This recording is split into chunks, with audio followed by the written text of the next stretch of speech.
सारण का रण, किसका राज तिलक? सारण की धरती बिहार की राजनीति का एपिसेंटर रहा है। सारण ने सूबे को 5 मुख्यमंत्री दिए हैं। बिहार की सारण लोकसभा सीट लालू यादव की राजनीतिक कर्मभूमि रही है। 24 की चुनावी जंग में मुकाबला बीजेपी के मौजूदा सांसद राजीव प्रताप रूडी और लालू यादव की बेटी रोहिणी आचार्य के बीच है। भोजपुरी के कालिदास कहे जाने वाले भिखारी ठाकुर के सारण में चुनावी लड़ाई बहुत रोचक है। यहाँ आरजेडी और बीजेपी में आमने सामने का मुकाबला है। बीजेपी ने अपने सांसद, जो यहाँ के वर्तमान सांसद हैं और लगातार 2 बार से सांसद हैं, राजीव प्रताप रूडी को मैदान में उतारा है। तो वहीं आरजेडी की तरफ से लालू यादव की बेटी यहाँ मैदान में है, लिहाजा मुकाबला बहुत रोचक हो गया है। हालांकि रोहिणी आचार्य पहली बार चुनावी मैदान में उतरी हैं, लेकिन ये लालू यादव का गढ़ कहा जाता है। लालू यादव ने इसी सारण से 1977 में पहली बार चुनाव लड़ा और जीत हासिल की थी। उसके बाद से लगातार उनका यहाँ वर्चस्व लड़ा है। अगर सारण की बात की जाए तो यहाँ वर्चस्व की लड़ाई ज़्यादा होती है, क्योंकि जातीय समीकरण बिठाने में लगभग सभी पार्टियां अपना जोड़ तोड़ करती हैं। लेकिन इस बार क्या होगा, क्योंकि बीजेपी को मोदी मैजिक का और मोदी की गारंटी पर भरोसा है, तो वहीं आरजेडी और इंडी गठबंधन लालू यादव के सहारे यहाँ चुनावी मैदान में दिखाई दे रही है। और लालू यादव ने इस बार सारण से अपनी बेटी को मैदान में उतारकर यहाँ की राजनीतिक लड़ाई को रोचक बना दिया है। वैसे तो बीजेपी के सांसद राजीव प्रताप रूडी यहां से 4 बार चुनाव जीते हैं, लेकिन इस बार लालू यादव की बेटी रोहिणी आचार्य के मैदान में उतरने से यह हॉट सीट बन गई है। विकास यहां सबसे बड़ा मुद्दा है। आरजेडी ने जिस प्रत्याशी को मैदान में उतारा है वो लालू जी की सुपुत्री हैं और लालू जी का खून उनकी रगों में दौड़ता है और लालू जी के परिवार ने, लालू जी ने इस सारण जिला को बहुत कुछ देने का काम किया है। अब विकास यहाँ छपरा में है नहीं सर, देखा जाए तो विकास है नहीं। आप सिमिलरली कंपेयर कीजिए कि मुजफ्फरपुर शहर और छपरा शहर, दोनों शहर एक साथ में पैदा हुआ, लेकिन मुजफ्फरपुर कितना आगे निकल गया है आप जाके देखेंगे तो आपको पता चलेगा, लेकिन छपरा कितना पीछे है। एक्चुअली छपरा जो है देश के साथ चलता है, देश की लहर मिजाज समझता है। देश की लहर मिजाज अगर कमल है तो यहाँ भी कमल होगा। और आज के डेट में भी कमल के लिए नहीं पूछना है, देश विकास लिए चल रहा है और देश प्रगति कर रहा है, तो इसलिए छपरा का भी सहयोग कमल के साथ है। इस बार मोदी जी का 400 पार पूरा करेंगे लोग।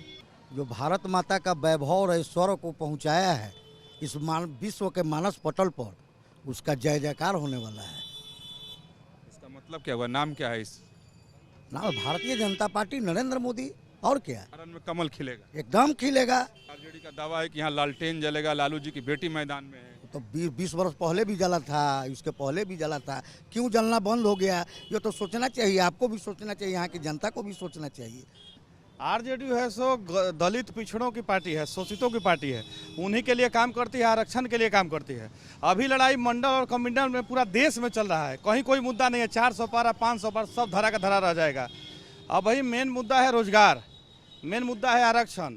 हमारा ओबीसी आरक्षण 65% किया गया, उस पर बहाली निकले बिहार में, तो आरजेडी उस पर काम कर रही है। वो उसकी अगर उसके समर्थन की केंद्र में सरकार होगी तो जरूर लागू होगा पूरा देश में। राजीव प्रताप रूडी जीतेंगे। आप मोदी जी के साथ हैं? जी बिल्कुल। लालू जी हैं, गरीबों के मसीहा हैं, उन्होंने गरीबों के बहुत काम किया। नए नए कैंडिडेट आता है लोग और कहा तो लोग हम ये कर देंगे वो कर देंगे, तुम तो ठर्दी परदेसी राज क्या चलाओगे, कल सिंगापुर भाग जाओगी। यहाँ पर जब से मोदी जी आए हैं हम लोग शांति से सो रहे हैं, शांति से मेरा देश है। पीएम मोदी की गारंटी पर सारण के वोटर्स को भरोसा है। उन्हें लगता है कि इस बार भी मोदी मैजिक चलेगा। 400 पार यानी आपके हिसाब से सारण में कमल खिलेगा? एकदम कमल खिलेगा। सारण में बराबर अच्छा हुआ, इस बार और अच्छा होगा। यहाँ सरकार की काफ़ी योजनाएं चल रही है, जो मोदी जी कहते हैं सो करते हैं, जो कर रहे हैं वो दिखाई दे रहा है। जैसे हम लोग का डबल डेकर है, जो विश्व का सबसे बड़ा डबल डेकर हम लोग को पूरे यहाँ मिलने जा रहा है पूरा सारणवासी को। जी, विश्व का सब मोदी जी की ही देन है, उन्हीं की गारंटी है जो हम लोग को धरातल पे दिखाई दे रही है। लेकिन यहाँ बहुत लोग कह रहे हैं कि लालू यादव की बेटी मैदान में है और तो वो सारण की बेटी। लालू जी का ही तो पुराना क्षेत्र रहा है, लेकिन उससे कोई फर्क पड़ने वाला नहीं है। मोदी जी की गारंटी चलेगी। अब की बार भाजपा 400 पार कर रही है और हर प्रत्याशी कहता है कि हम चुनाव जीत रहे हैं। अभी हम लोग यहाँ राजीव प्रताप रूडी जी चुनाव जीत चुके हैं, बस केवल हम लोग को सिंबल लेना बाकी है। यहाँ तो लालू यादव की बेटी मैदान में है, वो कहा जा रहा है कि यहाँ की बेटी हैं वो। लालू यादव की बेटी हैं चाहे लालू यादव हों, वो युग नहीं है। आज से 15 साल पहले वाला जंगल राज वाला युग नहीं रहा। सारण में रोजगार भी बड़ा मुद्दा है। अधिकतर नए युवा मतदाताओं का मानना है कि जो रोजगार देगा उसी को वोट देंगे। सोच कर रोजगार के सोच कर डालेंगे, रोजगार नहीं मिलेगा तो हम वोट क्यों डालेंगे। रोजगार सबसे हम लोग का प्रायोरिटी जो रोजगार का होना चाहिए ना। हम लोग पढ़ रहे हैं लोग, तो हम लोग को रोजगार चाहिए, बस रोजगार दे हम लोग को। तो आपका मुद्दा इस बार के चुनाव में रोजगार है? जी जी, हम सारे युवाओं का ही मुद्दा है, रोजगार ही है।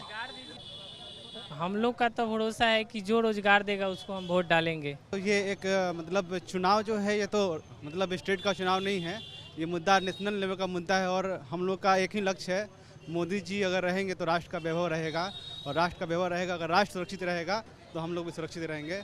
और सबको मन में यही है कि हम लोग 400 पार कर देना इस बार। रोजगार चाहिए, हम लोग युवा लोग हैं, एगो बेरोजगार घूम रहे हैं, रोजगार भरोसा है। कौन रोजगार दिलाएगा?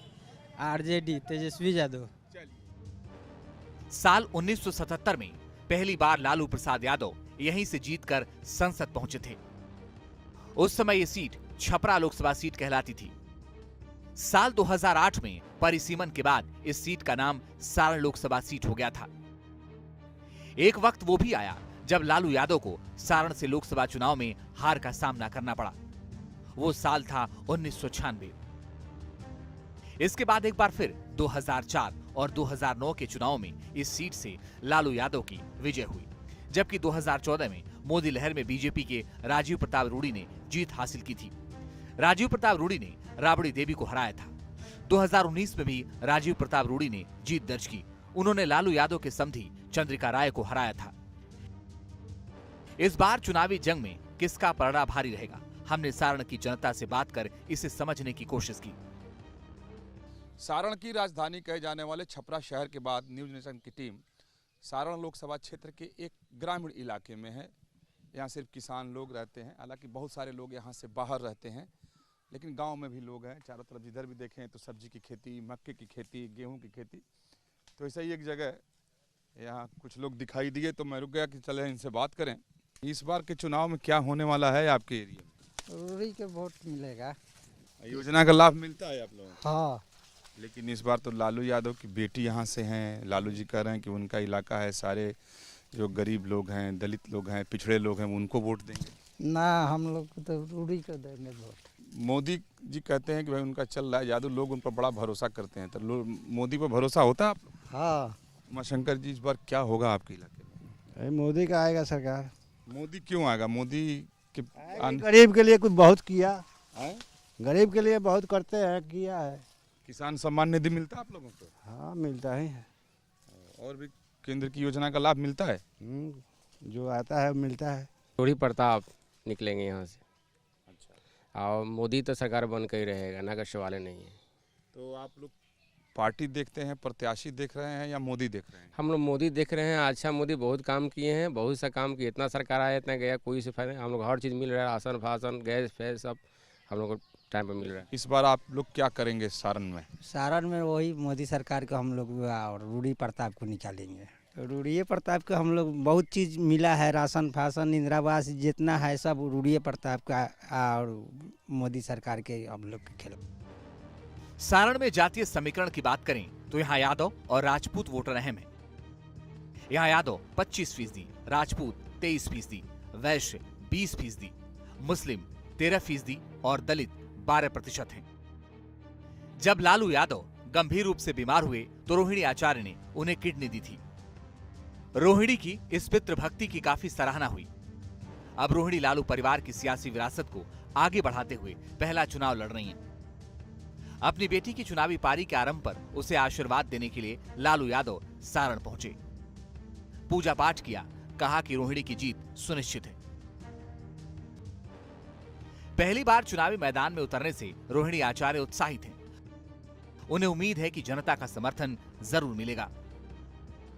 ये मेरे पिताजी की कर्मभूमि है सारण, और यही कर्मभूमि मेरी भी बन गई। तो मैं सारण की जनता को बहुत ही शुक्रगुजार हूँ। हाँ, इतना प्यार, धूप में खड़े हैं 3 घंटा 4 घंटा, सारे मेरे नौजवान भाई, महिलाएं, बेटियां, बहन, सारे धूप में खड़े होकर के इस बेटी को गले लगा रहे हैं, आशीर्वाद दे रहे हैं, फूलों की बारिश कर रहे हैं। तो ये बेटी भी, इनको बस यही बोलना चाहती है कि अपनी इस बेटी पे भरोसा रखिए। ये बेटी आपके हर एक भरोसे पे खरा उतरेगी और आप एक दिन गर्व से कहिएगा कि बेटी सांसद हो तो रोहिणी आचार्य जी। अब ये सारण की जनता ये अपनी इस बेटी को इतना आशीर्वाद प्यार दे रही है। मुझे पूरा यकीन है कि सारण की माँ, बेटी, युवा साथी सारे इस बार अपनी इस सारण की बेटी को जिताएंगे और सारण की जनता की जीत होगी, सारण की महिलाओं, बेटियों की जीत होगी। आपने अपने पिता को किडनी दी, उनको जीवन दान में, इसको लेकर के भी राजनीति हुई, तो उस समय आपको क्या महसूस हुआ था? उस पर क्या करना चाहेंगे आप? नहीं, ये तो मैंने तो अपना बेटी धर्म निभाया। मेरा कर्तव्य था कि माँ बाप का सेवा करना है। तो वो तो ओछी सोच है उनकी, ओछी हरकतें हैं जो अंड बंड बोले जा रहे हैं। बाप बेटी के रिश्ते पे भी वो लोग प्रश्न चिन्ह लगा रहे हैं। बेटी का जो त्याग की तपस्या कर रही है, जो बेटी अपना सर्वस्व निछावर अपने माँ बाप की सेवा में कर रही, वो भी उनको नागवारा है। रोहिणी आचार्य पर बाहरी होने के आरोप भी लग रहे हैं। इसका जवाब भी वो अपने अंदाज में दे रही हैं। हम बिहारी बेटी, बिहारी बहू हैं। हम विदेश में मेरे पति काम करते हैं, जहाँ पति काम करता है वहीं हमारा कर्तव्य है कि साथ साथ में रह करके पति का सहयोग करें, बाल बच्चों का देखभाल करें। और ये सारण लोकसभा क्षेत्र में 6 विधानसभा की सीटें हैं। पिछले विधानसभा चुनाव में 4 सीटों पर आरजेडी ने जीत दर्ज की थी और 2 बार बीजेपी के खाते में आई थी। विधानसभा चुनाव में जेडीयू एनडीए का हिस्सा थी और इस बार भी एनडीए के साथ है। लिहाजा बीजेपी उम्मीदवार राजीव प्रताप रूडी को हैट्रिक की उम्मीद है। ये हैट्रिक सारण की जनता की होगी, ये हैट्रिक देश के प्रधानमंत्री की होगी। हम लोग सिर्फ उनके प्रबंधक हैं, उनके प्रत्याशी हैं। इसलिए जीत जनता की है, ये लड़ाई जनता की है और उस चेहरे के खिलाफ है जिससे पूरा बिहार लड़ता रहा है। उसका प्रतीक छपरा में है और मैं उस प्रतीक के खिलाफ, जिस पार्टी का नाम राष्ट्रीय जनता दल है, उसके खिलाफ चुनाव मैदान में लड़ता रहा और जीतता रहा हूँ और जनता को जीतने में मेरा जनता का समर्थन मुझे मिलता रहा है। मेरा पता तो मेरे गांव का है, मेरा पता अमनौर का है, मेरा प्रखंड अमनौर है, मेरा थाना अमनौर है, मेरा अनुमंडल मढ़ौरा है, मेरा जिला सारण है और मैं यही हूँ। हारता हूँ तो भी यही हूँ, जीतता हूँ तो भी यही हूँ। फिर एक बार स्पष्ट करना चाहूँगा कि जो प्रत्याशी जिनके बारे में आप चर्चा कर रहे हैं, वो प्रत्याशी मात्र मुखौटा है, चेहरा है। प्रत्याशी तो यहाँ लालू प्रसाद यादव है और जब हम लोग छपरा जीतते हैं तो बिहार जीतते हैं और बिहार जीतते हैं तो देश जीतते हैं। रोहिणी का ये भी कहना है कि इस बार रोजगार और विकास के मुद्दे पर उनको बहुत मौका मिला और भी आगे मौका मिलेगा काम करने का, लेकिन अभी तो सब जिम्मा देश के प्रधानमंत्री के पास है और लोगों की आस्था है कि ये काम भी देश के प्रधानमंत्री ने पूरा किया और आगे भी वो पूरा करते रहे। अपने अपने दावे हैं, वादे हैं। ऐसे में देखना होगा कि इस बार सारण में मोदी मैजिक चलेगा या फिर रोहिणी आचार्य लालटेन जलाने में कामयाब होंगी। सारण से विकास चंद्रा के साथ टीम न्यूज़ नेशन।